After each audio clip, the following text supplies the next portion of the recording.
Hello students. तो पिछला हमने जो टॉपिक किया था वो था law of conservation of energy under central forces. Complete कर लिया था हमने टॉपिक तो ठीक है। और हमने निकाल लिया था कि जब भी कोई कण केंद्रीय बलों के अंतर्गत गति करेगा तो उस कण का जो कुल ऊर्जा है वो संरक्षित रहेगी। और कुल ऊर्जा में क्या क्या ऊर्जा थी? गतिज ऊर्जा थी, पोटेंशियल एनर्जी थी और रोटेशनल काइनेटिक एनर्जी थी। ठीक है। और ये कंजर्व्ड आई थी हमारी, हमने ये सिद्ध कर दिया था। अब हमारा जो है इसमें अगला पॉइंट शुरू होगा कि ये कौन सा पॉइंट था? ये था हमारा थर्ड पॉइंट, आई थिंक नहीं फोर्थ पॉइंट था। अब हम हल करेंगे, गति के समीकरण को हल करेंगे, सॉल्व करेंगे। तो नेक्स्ट हमारा जो पॉइंट है, फिफ्थ पॉइंट, वो है गति के समीकरण के हल, यानी कि solution of equation of motion under central force पढ़ रहे हैं, ये ध्यान रखना अपन, केंद्रीय बलों के अंतर्गत। अच्छा, कुछ चीज़ें मैं आपको बता दूं। एक तो है ना, हाँ, 1000 सब्सक्राइबर होने के लिए आप सभी को बहुत बहुत थैंक यू। और अपना सपोर्ट बनाए रखना, ठीक है। सेशंस को ज़्यादा से ज़्यादा शेयर करना, ठीक है। और बाकी आप लोग कर लेते होंगे, आपसे कहने की ज़रूरत नहीं है, बिकॉज़ आप लोग सभी समझदार हो और आपको कोई चीज़ पसंद आती है तो आप लोग कर लेते हो सब्सक्राइब या शेयर, आपसे कहने की ज़रूरत नहीं है। लेकिन शेयर करने का मैं बार बार इसलिए बोलती हूँ ताकि और बच्चों को इसका बेनिफिट मिले, क्योंकि जनरली अपन क्या करते हैं, अपन अपना देख करके अपना कंप्लीट करके रेडी कर लेते हैं और दूसरों के लिए नहीं सोचते हैं कभी कभी। तो आप लोग जो है वो, और भी अगर आपके सहपाठी हैं जो किसी भी कॉलेज में पढ़ते हो, लेकिन आप अपने सेशंस जो है उनको भी शेयर कर दिया करो ताकि उनको भी फ़ायदा मिले उस चीज़ का, ठीक है। बाकी हमें सिर्फ मोटिवेशन मिलता है, देखो इन सब चीज़ों से हमें लगता है कि हमें बच्चों के लिए और क्या अच्छा करना चाहिए। तो जल्दी ही मैं पूरी कोशिश करूँगी कि इन सब चीज़ों के लाइव सेशंस लेकर के आऊँ मैं आप लोगों को, ताकि आपको अपनी प्रॉब्लम्स भी शेयर करने का मौका मिले, है ना, और मुझे भी और मज़ा आया आप सभी से जुड़ करके, ठीक है। और हमारी प्रॉब्लम सॉल्व करने में और थोड़ी सहूलियत हो। तो अभी तो लॉकडाउन है, थोड़ी सिचुएशंस ठीक में नहीं है और अभी सारी चीज़ें अरेंज भी नहीं हो पाएंगी। तो जैसे ही मेरे को मौका मिलेगा, जैसे ही मेरे को सिस्टम बैठेगा, मैं लाइव सेशंस लेकर के आऊँगी, ठीक है। दूसरी बात आपसे मैं ये कह रही थी कि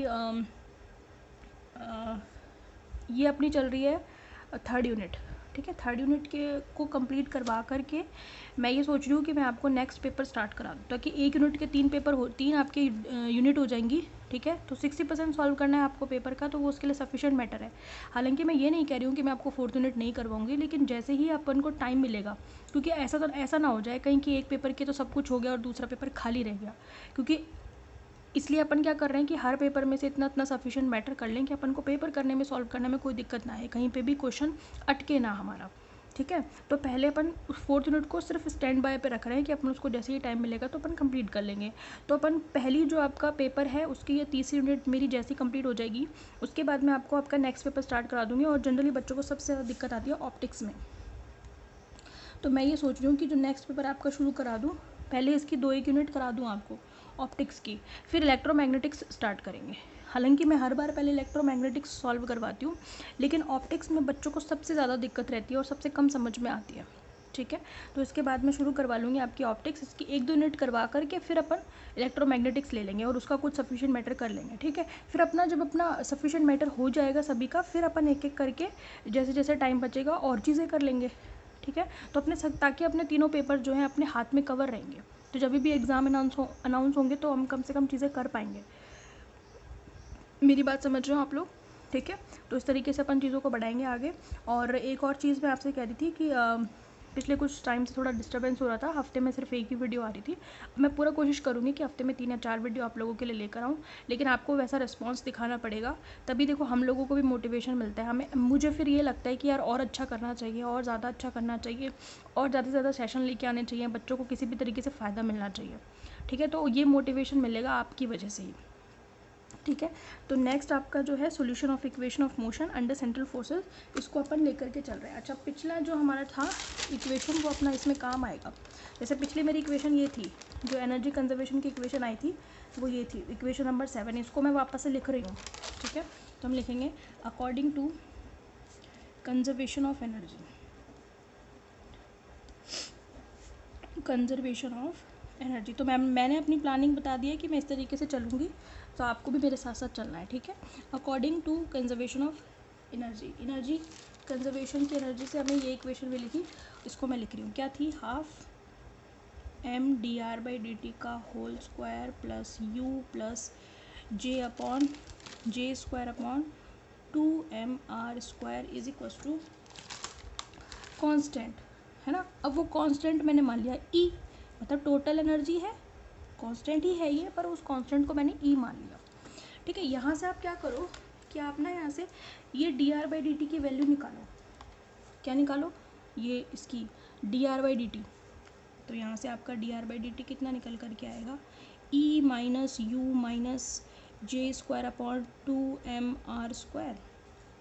ठीक है, और 2/m, इधर जा कर के ये 2/m हो जाएगा ना, उल्टा हो जाएगा 2/m, और इसके पूरे की पावर कितनी? पूरे की पावर हाफ, है ना, क्योंकि यहाँ पे dr/dt का होल स्क्वायर है। मैंने बाकी सारी चीज़ों को इधर लेकर के गई हूँ और उसके बाद मैंने dr/dt निकाल लिया। ठीक है, तो इस वाले पॉइंट की हमारी ये इक्वेशन नंबर फर्स्ट है।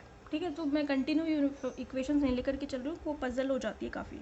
ठीक है, अब देखें आगे। अब आप क्या कर लो, इसको मत डालो इक्वेशन 1, एक काम और कर देते हैं, dr/dt को भी इधर ले जाओ ज़रा। ठीक है, और उसको फिर अपन इंटीग्रेट कर देते हैं। dt को इधर ले जाओ तो क्या आएगा? 2/m E minus you minus J square upon 2mr²। ठीक है, और इसके पूरे की पावर हाफ, और यहाँ पे dt, और दोनों साइड पे मैं क्या कर रही हूँ? इंटीग्रेट कर रही हूँ। आप चाहो तो लिख सकते हो नीचे बाय इंटीग्रेटिंग, समाकलन करने पर, उसके बाद इंटीग्रेट कर सकते हो।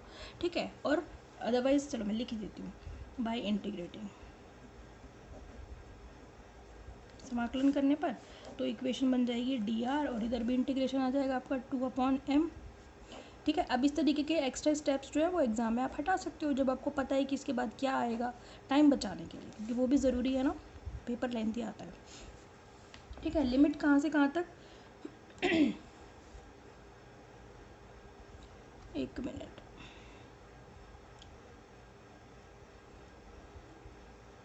आप ऐसा करो, क्योंकि ना यहाँ पे अपने पास r की टर्म्स रह गई ना। हाँ, आप ऐसा करो, देखो इंटीग्रेशन से पहले, क्योंकि dr के साथ r की टर्म्स आनी चाहिए, तभी तो इंटीग्रेट कर पाएंगे। तो आप ये सारी चीज़ को नीचे लेकर के आओगे इसके, तो फिर ऊपर लेकर के जाओगे तो ये जो पावर प्लस हाफ है ये माइनस हाफ हो जाएगी। तो मैं यहीं पे कर रही हूँ ताकि अपनी काटापीटी ज़्यादा ना हो। तो अपने पास एक इंटीग्रेशन ये तो बचेगा, dt इज इक्वल टू यहाँ पे dr बचेगा। अरे भाई बचेगा कि नहीं? मैंने सिर्फ क्या किया, dt को आपको सेपरेट रखना है, क्योंकि इस पूरी में t की कहीं टर्म नहीं आ रही, r की आ रही है बल्कि, तो इसको अपन को r के साथ रखना है। मेरी बात समझ गए? तो इस वाले पूरे सेक्शन को आप इसके नीचे लेकर के जाओगे, नीचे लेकर के जाओगे, फिर जब ऊपर लेकर के जाओगे तो प्लस हाफ की जगह माइनस हाफ होगा, तो माइनस हाफ होगा तो यही तो टर्म आएगी। फिर इंटीग्रेट करो, यहाँ पे तो dt बच जाएगा, खाली ये dt, और बाकी सारी चीज़ें इसके साथ आ गई। ठीक है, अब सही है। ठीक है, लिमिट लगा दो अब, क्योंकि लिमिट लगाई तब मेरा ध्यान पड़ा 0 से लेकर के t तक, इसकी लिमिट 0 से लेकर के t तक, और इसकी लिमिट 0 से लेकर के किसी पोजीशन r तक।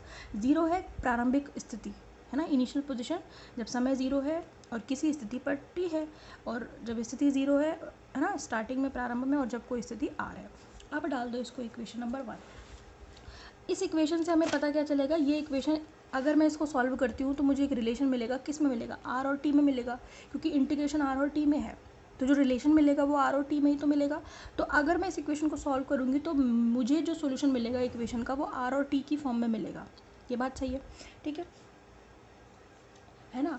अच्छा, यहाँ पे एक और चीज़ बता दीजिए आप अपनी सहूलियत के लिए, कि जो यहाँ पे t बराबर 0 है, at t is equal to 0, r is equal to r0, है ना, t बराबर 0 पर, यानी कि यहाँ पर पोजीशन आप r0 कर लीजिए, यानी कि किसी समय, प्रारंभिक समय पर प्रारंभिक स्थिति कितनी है? r0, और किसी समय t पर स्थिति कितनी है? r है। ठीक है, अब आ जाइए यहाँ पे, तो इस इक्वेशन से रिलेशन मिलेगा r और t में। आगे आइए, अब देखिए, अब हमें ये एक चीज़ पता है, since angular momentum, angular momentum यानी कि कोणीय संवेग J कितना होता है, हमने निकाला हुआ है ये तो अभी कई बार यूज़ हो गया, आपको याद भी हो जाना चाहिए। J is equal to mr² D theta by dt, है ना। यहाँ से डी थीटा निकालो तो ज़रा, वो कितना आएगा? J अपॉन mr², और साथ में dt। ठीक है, इंटीग्रेट कर दो। अब अगर मैं इसको सॉल्व करूँगी तो क्या मिलेगा? डी थीटा का तो इंटीग्रेशन क्या बन जाएगा? थीटा, और इधर क्या मिलेगा आपको? इंटीग्रेशन J अपॉन mr², और साथ में dt, और लिमिट कहाँ से कहाँ तक? t के रिस्पेक्ट में है तो 0 से लेकर के t तक। ये बात सही है। तो 0 से लेकर टी तक J upon M R square और साथ में डी टी। ठीक है, अब सुनो, अगर मैं इसको इंटीग्रेट करती हूँ और आगे सॉल्व करती हूँ तो मेरे को रिलेशन किस किस में मिलेगा, थीटा और टी में। तो ये इक्वेशन नंबर 2 हो गई। तो इक्वेशन फर्स्ट तो रिलेशन बताएगी थीटा आर और टी में, ठीक है। इक्वेशन 2 बताएगी थीटा और टी में, ठीक है। और अगर मैं क्या करूँ कि आर की वैल्यू को उठा करके किसी भी तरीके से यहाँ ले आऊँ तो मेरे को एक रिलेशन मिल जाएगा आर और थीटा में, यानी कि पोलर कोऑर्डिनेट्स में। पोलर मतलब ध्रुवीय निर्देशांकों में। बात समझ में आ रही है आपको? ठीक है, तो इस तरीके से अपन क्या कर सकते हैं, समीकरण को हल कर सकते हैं और जिस वेरिएबल के लिए सॉल्व करेंगे रिलेशन उसके लिए मिलेगा। जैसे इक्वेशन 1 को सॉल्व करने पर आर और टी में रिलेशन मिलेगा, इक्वेशन 2 को सॉल्व करने पर थीटा और टी में रिलेशन मिलेगा। तो इस बात को हम लिख देते हैं, ठीक है। If we solve equation 1 then we get relation between R and T. Similarly, solving equation 2 we will get a relation between theta and T. एक रिलेशन मिलेगा R और T में, एक मिलेगा थीटा और T में, ठीक है। और अगर यहाँ से मैं T को विलुप्त कर दूँ, R को ले आऊँ, मतलब यहाँ से एलिमिनेट कर दूँ T को, बल्कि ये इंटीग्रेशन किसके रिस्पेक्ट में हो जाए, R के रिस्पेक्ट में, तो रिलेशन किस किस में हो जाएगा, थीटा और R में, ठीक है।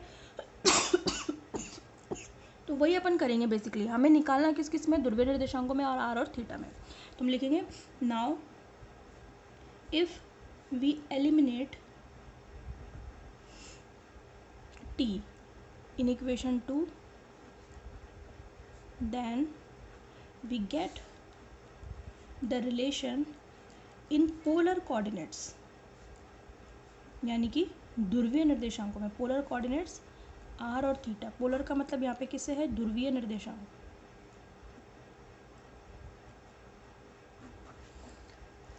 ठीक है। वही हमें निकालना है, मतलब हमें सोल्यूशन निकालना है पोलर कोऑर्डिनेट्स आर और थीटा में। वही मैं स्टार्ट कर रही हूँ यहाँ से, ठीक है। जरा देखें कैसे, देखें since J is equal to कितना है हमारे पास, M R square D theta by. बहुत ही ध्यान से देखना, काफ़ी ज़्यादा ट्विस्टिंग टॉपिक है और आपको इसमें थोड़ा ध्यान भी रखना पड़ेगा चीज़ों को बीच बीच में, बाकी समझ में आ जाएगा, कोई दिक्कत नहीं, ठीक है। J is equal to M R square D theta by D T. अब ज़रा देखो क्या करें। अब आप एक काम करो, यहाँ से D theta by D T को निकाल लो। D theta by D T is equal to कितना आएगा, J upon M R square. सही बात है। अब ज़रा मैं इस इक्वेशन को ऐसे लिख दूँ तो कोई दिक्कत है क्या, J upon M R square और इसको D theta by D theta, मतलब ऐसे। मेरी बात समझ में आई? मैंने क्या किया भाई, थीटा के रेस्पेक्ट में डिफरेंशिएशन करूँगी तो 1 मिलेगा, इसके ब्रैकेट में यहाँ पे 1 तो है ही ना, तो वो 1 की जगह मैंने D theta by D theta लिख दिया और डी बाई डी थीटा को अलग कर दिया, थीटा को मैंने अलग कर लिया। ऐसा क्यों किया, ऐसा मैंने क्यों किया ऐसे मैंने इसलिए किया ताकि मैं दोनों तरफ से थीटा थीटा हटा सकूं, तो मेरे को एक ऑपरेटर फॉर्म में वैल्यू मिलेगी, ठीक है। यहीं पे देखो, ठीक है, पेज नहीं बदल रही हूँ आपको ताकि दिक्कत ना हो। देखो इसी इक्वेशन को वापस से लिख रही हूँ, ध्यान देना, D by D T, theta को ब्रैकेट में लिख सकती हूँ ना अलग से हटा करके। इधर भी देखो J upon M R square D by D theta, फिर से मैंने थीटा को हटा दिया, ऐसे अलग कर लिया, मतलब सेपरेटली दिखाने के लिए। अब इधर से भी थीटा हटा दो, इधर से भी थीटा हटा दो इन ऑपरेटर फॉर्म। ऐसे ही ऑपरेटर फॉर्म हमने पहले भी निकाली हुई है, अगर आपको याद हो तो, जहाँ हमने क्या पढ़ा था, कोरियोलिस फोर्स, याद है? कोरियोलिस फोर्स जब हमने पढ़ा था तो वहाँ पे भी हमने ऑपरेटर फॉर्म निकाली थी। थीटा थीटा दोनों तरफ से हटा दो तो डी बाई डी टी कितना आएगा, डी बाई डी टी आएगा आपका J upon M R square D by D theta, यानी कि D by D T operator की वैल्यू कितनी है, इतनी। जब भी डी बाई डी टी निकालना है तो अपन यहाँ उसकी जगह पर J upon M R square D by D theta रख सकते हैं। समझ में आ गई? तो ये हो गई मेरे पास इक्वेशन नंबर 3, ये अपन को काम में आएगी, ठीक है। अगला ही अपन यही करेंगे, डी बाई डी थीटा को यूज़ लेंगे, डी बाई डी टी को। देखें, देखो D by D T into D by D T, मैं इसको क्या लिख सकती हूँ, क्या लिख सकती हूँ, डी बाई डी टी की वैल्यू अभी निकाली है हमने, इतनी निकाली है, इसको 2 बार लिख देती हूँ, है ना, लिख दो 2 बार, लिखो तो एक बार लिखो डी बाई डी टी की value J upon M R square D by D theta, एक बार लिख दी इसकी value D by D T की अकॉर्डिंग टू इक्वेशन 1, और एक बार और लिख दो, यानी कि किसकी, ये डी बाई डी टी की एक बार और लिख दो J upon M R square और डी बाई डी थीटा। यहाँ पे मैं लिख रही हूँ यूजिंग इक्वेशन थर्ड को यूज़ करते हुए हमने क्या निकाल लिया, डी बाई डी टी, और इसी को तो हम क्या कहते हैं, D two by D T square कह दूँ तो कोई दिक्कत थोड़ी है, मैंने उसकी वैल्यू निकाली। जब मुझे एक बार पता है तो मैं 2 बार 3 बार 5 बार 10 बार कितने भी बार निकाल सकती हूँ, ठीक है। तो 2 बार डिफ्रेंशिएट कर दिया और ये वैल्यू निकाल ली, ठीक है। इसको मैं डाल रही हूँ इक्वेशन 4। अब आपको याद हो तो मैं वो इक्वेशन यूज़ कर रही हूँ, कौन सी, जो हमने निकाली थी ना, ये वाली इक्वेशन ऑफ मोशन निकाली थी, आपको याद हो तो हमने 2, 13 और 14 में, ये अपने पिछले टॉपिक में भी काम आई थी और फिर से काम आ रही है। तो उसमें ये वाली जो इक्वेशन है ना 13, यही वहाँ पे उस टाइम भी काम आई थी दोबारा, और फिर ले रही हूँ मैं इस इक्वेशन को, इक्वेशन 13 इक्वेशन ऑफ मोशन को, ठीक है। Now since equation of motion क्या थी हमारे पास, M D two R by D T square minus का R D theta by D T का होल स्क्वायर एफ आर। तो हाँ ये मैंने ले लिया, ठीक है। चलो अब मुझे क्या करना है, ये जो मैंने D two by D T square की वैल्यू निकाली है ना, उसको मैं यहाँ पे रखूँगी, कहाँ पे, ये वाली उंगली जो मेरी चल रही है, D two by D T square इधर रखूँगी, इसकी वैल्यू, समझ गए। तो ये हो गई मेरी इसको मैं इक्वेशन 5 रख देती हूँ। हम लिखेंगे यूजिंग इक्वेशन 4 इंटू 5। ध्यान देना यहाँ पे थोड़ा सा, देखो m मतलब m को मैं मल्टीप्लाई कर रही हूँ दोनों के साथ, ठीक है। तो m D two by D T square की जगह पर आप ये रखोगे कि नहीं, यानी कि j upon M R square D by D theta bracket में j upon M R square, ठीक है, और डी बाई डी थीटा, ठीक है। अच्छा इसके साथ r भी तो है, तो वो r इसके साथ आ गया। अब आप कहोगे यहाँ क्यों नहीं आया, अरे भाई पहले इसके साथ आएगा फिर ये सॉल्व हो जाएगा फिर ये इसके साथ आएगा, समझ गए। तो जो r था पहले मैंने D two by D T square की वैल्यू रख दी पूरी यहाँ से यहाँ तक, और उसके साथ क्या लगा दिया r, क्योंकि इसके साथ भी r था। तो ये सेक्शन का काम कंप्लीट हो गया। फिर माइनस m भी आएगा ना, m मल्टीप्लाई कर रही हूँ अंदर, r भी आएगा, r ये रहा, और साथ में क्या आएगा D theta by D T का होल स्क्वायर। बाकी चीज़ें तो वैसी की वैसी है, is equal to F R. यहाँ तक कोई दिक्कत नहीं होनी चाहिए, ठीक है, ठीक है। इसके बाद देखो अब हमें एक बात पता है, since j is equal to क्या होता है, M R square D theta by D T, तो उसका मतलब मैं D theta by D T की जगह पर क्या लिख सकती हूँ, j upon M R square लिख सकती हूँ या नहीं लिख सकती, तो यहाँ रखूँगी मैं D theta by D T की वैल्यू, ठीक है। चलो तो इसको सॉल्व भी करते चलो, m से m कट जाएगा, ये j upon M R square को बाहर ले लो, क्योंकि डिफ्रेंशिएशन थीटा के रेस्पेक्ट में तो ये पूरी टर्म कांस्टेंट है, तो इसको अपन बाहर ले सकते हैं, ठीक है, बाहर ले लो, m से m काट दो, तो क्या बचेगा, j square upon M R square, M square नहीं आएगा, M R square, J square upon M R square, ठीक है, क्योंकि एक m तो कट गया, एम आर की पावर, एक काम करो आप, ठीक है, तो मैंने सिर्फ j अपॉन एम को बाहर लिया है, बाकी को मैं नहीं ले रही अभी, ठीक है। अंदर क्या बचेगा, D by D theta 1 upon R square, उसका रीज़न है पता लग जाएगा क्यों नहीं लिया बाहर, है ना, minus M R D theta by D T का होल स्क्वायर, मतलब इस पूरे का होल स्क्वायर, मतलब J square upon M square R की पावर 4 इज इक्वल टू कितना, एफ आर। सही, यहाँ तक सही। इसके बाद आ जाओ, जो चीज़ें कट रही है उन्हें काट लो, ठीक है, फटाफट से। तो कितना आएगा, J square upon M R square, एक स्टेप बढ़ा लो, चलो, D R by D theta minus का एम से एम कट गया, कितना बच गया, J square upon M R cube is equal to F R, ठीक है। अब देखो ज़रा, मैं इसकी जगह पर कुछ रखूँगी।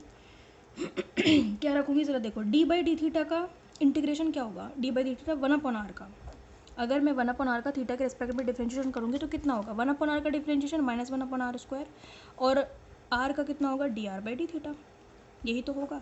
तो अगर मैं इसको इम्प्लाइज करूँ तो मेरे पास इसकी वैल्यू कितनी मिलेगी, 1 upon R square D R by D theta की, माइनस इधर आ जाएगा, बस minus D by D theta 1/r। इसको इसकी वैल्यू यहाँ पर उठा कर रख दूँ, 1/r² D R by D, इसलिए नहीं निकाली थी उसको बाहर, समझ गए। यहाँ रख दो, इक्वेशन नंबर 6 डाल दो, इसको 7 डाल दो, पुट इक्वेशन 7 × 6, ठीक है, रखें। तो कितना आएगा, J² D by D theta और minus D by D theta और 1/r, ठीक है, minus J² is equal to FR। बहुत इंपॉर्टेंट डेरिवेशन है ये, ठीक है। अच्छा ये देखो, इसको ना अपन बाहर ले लो। आप एक काम करो, हाँ माइनस यहाँ पे ट्रांसफ़र हो जाएगा क्योंकि माइनस यहाँ भी है, इस माइनस को बाहर लोगे तो माइनस पूरे में से कॉमन लोगे, इधर आ जाएगा। तो क्या बचेगा आपका, आपके पास ये इक्वेशन बचेगी, J² d2 theta by D theta square और साथ में 1/r है, नहीं ये थीटा नहीं आएगा, ठीक है। ठीक है, ओके।